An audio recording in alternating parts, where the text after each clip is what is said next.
अस्सलामुअलैकुम रहमतुल्लाहि वबरकातुहू। Dear students, welcome to my channel Imran Anjum. आज मैं आपके लिए जो टॉपिक लेके आया हूँ वो ग्रामर का एक बहुत ही अहम टॉपिक है और 9th क्लास के स्टूडेंट्स के लिए वेरी इंपॉर्टेंट ये लेक्चर है, तो इस वीडियो को एंड तक ज़रूर देखिएगा। आज हमारा जो टॉपिक है वो है future indefinite passive voice. Dear students, क्योंकि ये जो इस वीडियो में मैं आपसे जो पैसिव वॉइस शेयर करूँगा वो उसमें जो क्वेश्चन है वो भी इंग्लिश में आएगा और आपने आंसर भी इंग्लिश में देना है, इसलिए हमें इस टेंस में, इस लेक्चर में जो इस टेंस की पहचान है उसका जानना ज़रूरी नहीं है। हम बढ़ते हैं अपने पहले पॉइंट की तरफ। Future indefinite passive voice, first of all ये हेल्पिंग वर्ब। फ्यूचर इंडेफिनिट के पैसिव वॉइस में जो हेल्पिंग वर्ब हैं वो वही इस्तेमाल होंगे जो आपने फ्यूचर इंडेफिनिट के एक्टिव वॉइस में इस्तेमाल किए हुए हैं, विल और शैल। आई हुई में शैल आएगा और बाकी जितने भी आपके सब्जेक्ट हैं उनमें आप विल का इस्तेमाल करेंगे, लेकिन आप विल शैल के बाद बी का इसमें इजाफा कर देंगे। और आप जैसा कि जानते हैं कि पैसिव वॉइस कोई भी किसी भी टेंस का हो उसमें वर्ब की थर्ड फॉर्म ही इस्तेमाल होती है। अब हम आते हैं अपने पहले पॉजिटिव जुमले की तरफ। पॉजिटिव, डियर स्टूडेंट्स, इसको हम किस तरह बनाएंगे? फर्स्ट ऑफ ऑल हम इस्तेमाल करेंगे ऑब्जेक्ट का, विल शैल में से हम एक का इस्तेमाल करेंगे, इसके बाद बी आएगा, इसके बाद हम वर्ब की थर्ड फॉर्म लगाएंगे, फिर रिमेनिंग पार्ट, और उसके बाद हम बाय लगाएंगे, और जो इसके बाद सब्जेक्ट है हम उसको चेंज कर देंगे ऑब्जेक्टिव केस में। तो मैंने आपको ये जो पॉजिटिव है इसको समझाने के लिए एक छोटी सी एग्जांपल भी दी है। The enemy will win the war. अब देखिए इसमें जो विल है और इसके बाद जो वर्ब की फर्स्ट फॉर्म है, ये विल और वर्ब की फर्स्ट फॉर्म हमें इस बात की तरफ एक इशारा दे रहा है कि हम जो हैं ये जो सेंटेंस है ये फ्यूचर डेफिनेट का पॉजिटिव है। तो इसमें the enemy, dear students, subject है, विल इसमें हेल्पिंग वर्ब है, विन जो है वर्ब की फर्स्ट फॉर्म है और द वॉर इसमें ऑब्जेक्ट है। तो इस जुमले की जो इंग्लिश है वो इस तरह बनेगी पैसिव वॉइस में, द वॉर विल बी वोन बाय द एनिमी। अब हम बढ़ते हैं अपने नेगेटिव की तरफ। डियर स्टूडेंट्स, मैं आपको ये हर टेंस में बार बार कहता हूँ कि अगर आपने किसी भी पॉजिटिव सेंटेंस को नेगेटिव में चेंज करना है तो आप जो उस टेंस के हेल्पिंग वर्ब है आप उसके बाद नॉट लगा देंगे और जो बकिया तरतीब है वो आप वही रखेंगे जो आपने पॉजिटिव में रखी है। अब देखें, अब नेगेटिव में क्या करेंगे? ऑब्जेक्ट विल शैल, इसके बाद नॉट, बी, वर्ब की third form, remaining part, by, और जो सब्जेक्ट है हम उसको ऑब्जेक्टिव में चेंज करेंगे। इसकी मैंने एग्जांपल दी है, Pakistan will not import cement from China.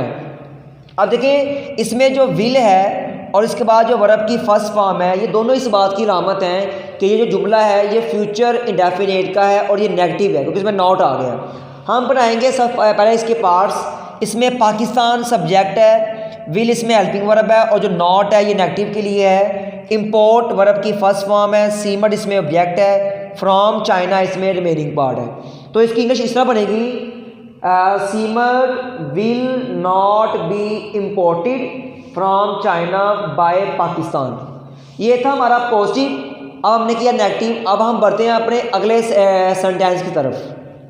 Dear students, अब हम आते हैं अपने नेक्स्ट सेंटेंस की तरफ जो कि इंटरोगेटिव है। और मैं आपको ये हर दफ़ा फिर बता चुका हूँ कि किसी भी टेंस का इंटरोगेटिव करने के लिए उसमें जो हेल्पिंग वर्ब हैं उनको शुरू में ले आते हैं और बकिया जो तरतीब है वो वही रहती है। तो देखें, पहले आना है विल शैल, फिर object, be, third form, remaining part, by, और जो सब्जेक्ट है वो आ जाएगा ऑब्जेक्टिव में। अब हम इसकी एक एग्जाम्पल लेते हैं इस चीज़ों को समझने के लिए। तो लिखा हुआ है will army defend the country. इसमें देखिए जो विल है ये हेल्पिंग वर्ब है और जो आर्मी है सब्जेक्ट है, डिफेंड वर्ब है और द कंट्रीज में क्या है? ऑब्जेक्ट है। तो ये इस तरह बनेगा इसका जुमला पैसिव वॉइस में, will the country B defended bye army.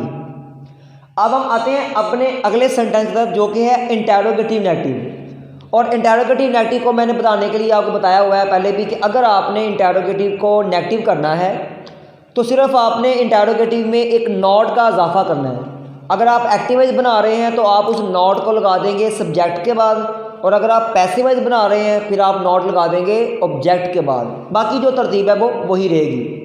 देखें विल शैल में से कोई एक, object not be third form remaining part by और सब्जेक्ट ऑब्जेक्टिव में।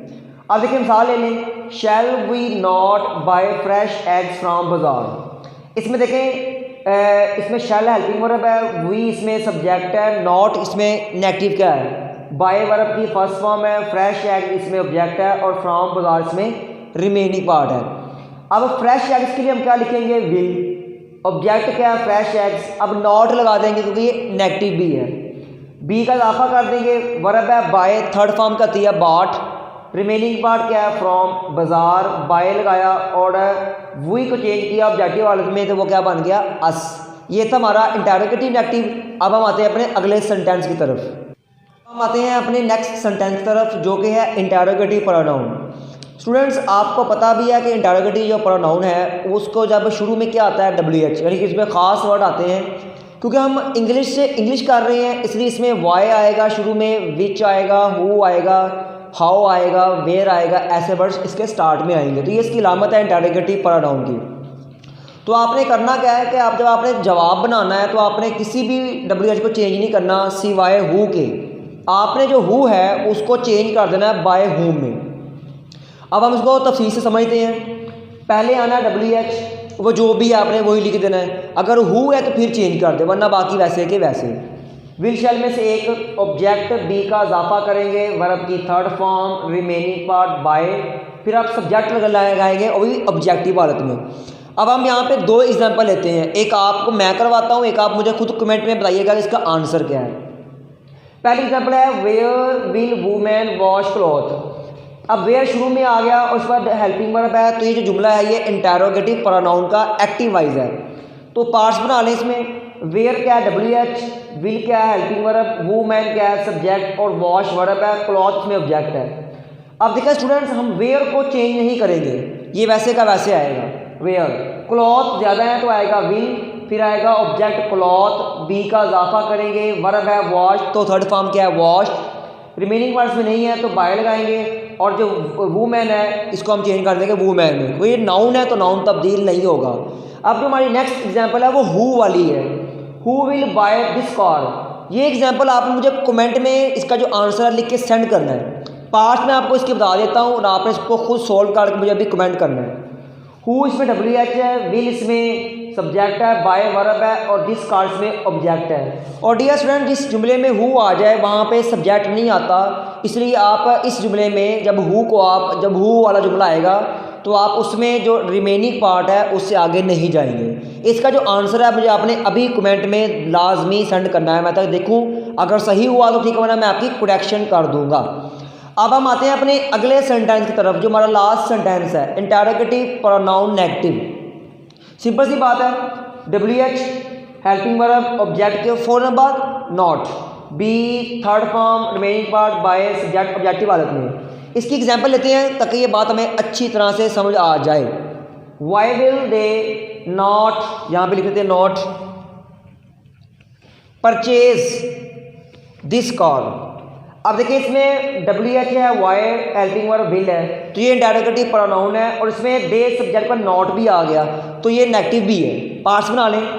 वाई क्या WH, विल हेल्पिंग वर्ब है, दे इसमें सब्जेक्ट है, नॉट नेगेटिव के लिए है, परचेज वर्ब की फर्स्ट फॉर्म है और दिस कार्ड्स में ऑब्जेक्ट है। तो देखिए हम इसमें वाई को चेंज नहीं करेंगे, वाई वैसे का वैसे ही। दिस हाउस के लिए हम लगाएंगे विल, फिर आएगा ऑब्जेक्ट दिस हाउस, इसको नॉट लगाएंगे क्योंकि नेगेटिव भी है, बी और वर्ब है परचेज थर्ड फॉर्म क्या आ जाएगी परचेज, रिमेनिंग पार्ट्स में नहीं है, बाय लगाएंगे और दे की ऑब्जेक्टिव का ती है देम।